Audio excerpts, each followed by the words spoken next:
Avoid these 25 common mistakes in Photoshop, Part 1. Welcome to this lecture where we'll explore some of the do's and don'ts in Photoshop. Some of these are straight-out mistakes, while others are personal preferences based on my many years of working in Photoshop. By being aware of this list, you're setting yourself up for success right from the start. That's why I included it so early in the course. Let's get to it. 1. Not saving your project.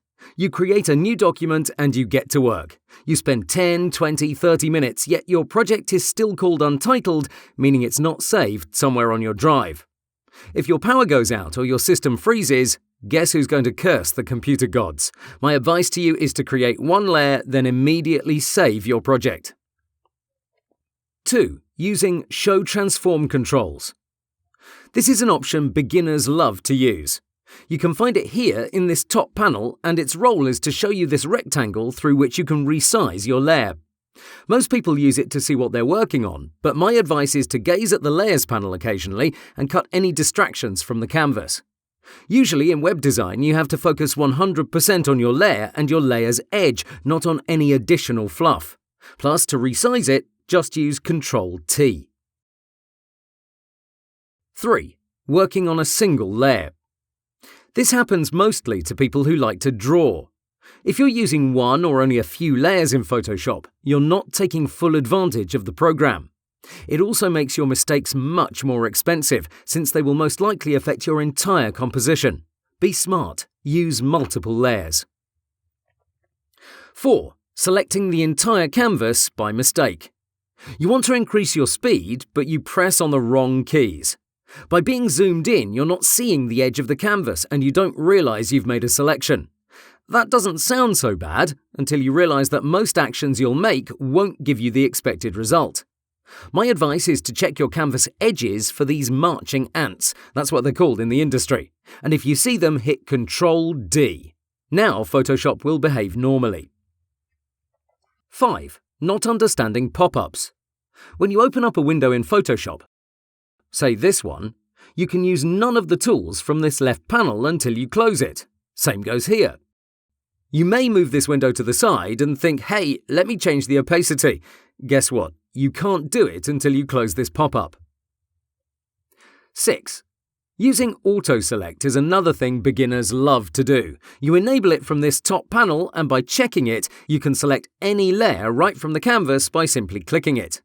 It sounds like a time saver, but believe me, it only makes things worse. My advice is to hold down the Control key whilst on the Move tool and click on the canvas. This achieves the same thing. You select that layer without going to the Layers panel. 7. Detaching tabs is very popular among Mac users. Let me show you what happens when you float your tabs. Let's say you put two projects side by side, like so. Now, when you want to check your Layers panel, you always have to double-check which project you're on. As you can see, as I go between them, my Layers panel changes. This can bring you a lot of trouble, so my advice is to always use this normal tabbed approach. If you detach any project, just go to Window, Arrange, Consolidate all to tabs. Now everything is fine, and if you have several projects opened, you can simply click and drag to reposition their order. Good stuff. 8. Not using the right performance settings. Considering we're talking from a web design point of view, I recommend you do this. First, open up Photoshop Settings with Ctrl-K and look for Performance. You can go to Edit, Preferences, Performance. From here, I recommend you do the following. Set your RAM to 70 to 80%. Regarding history and cache, our ideal settings are tall and thin due to our high number of layers in web design projects. In CC 2015.5, this has been renamed to Web and UI. 20 to 30 history states are enough because it's unlikely we'll need more. If you want to increase that number, it may require more juice from your computer. 9. Not understanding scratch disks. Briefly, when Photoshop runs out of RAM, it then uses free space on your drive to hold information temporarily. That drive is called a scratch disk. This affects Photoshop's performance quite a lot, so here's my advice. If possible, use an SSD for your primary scratch disk instead of a hard drive. To set that up, just go to Preferences with Ctrl-K and select Scratch Disks. From here, you can check which drives may be used as scratch disks, and you can change their order by selecting them and using these two arrows here. Besides getting more RAM, this is probably one of the best things you can do. If you have no solid-state drive, SSD, it's best to use a partition with enough free space on it. I'd say at least 20 to 30 gigabytes, but also one that doesn't have your operating system installed on it. Going back to SSDs, they are much faster than normal hard drives, so if you have one and you're using it to boot up your operating system, that should be fine. One thing to know is that SSD performance goes down the fuller it is. So if you only have 10 to 20 gigabytes of free space on your SSD, that will slow down your computer a lot. 10. Using weird characters in your project names is another mistake many people make.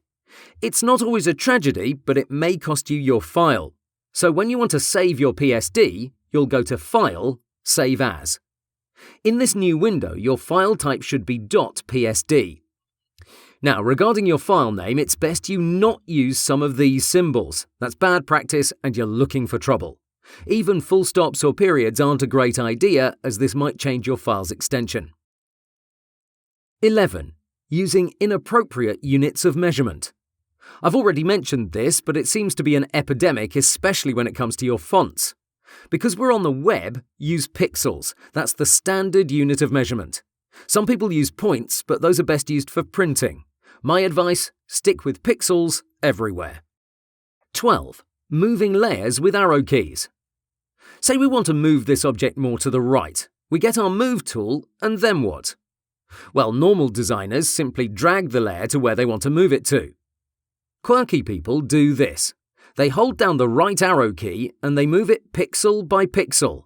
By pixel by pixel. Sound fun? Not really. Some may add Shift into the mix and that moves the layer in increments of 10 pixels, but even that's tedious. My advice? Just drag it into place. Okay, that's it for this lecture. Let's continue the list in the next video. If you have questions, just let me know in the comments area. If you don't agree with some of these, that's perfectly fine. Photoshop gives you lots of ways of achieving the same result. How you want to get there is your choice. Okay, let's continue.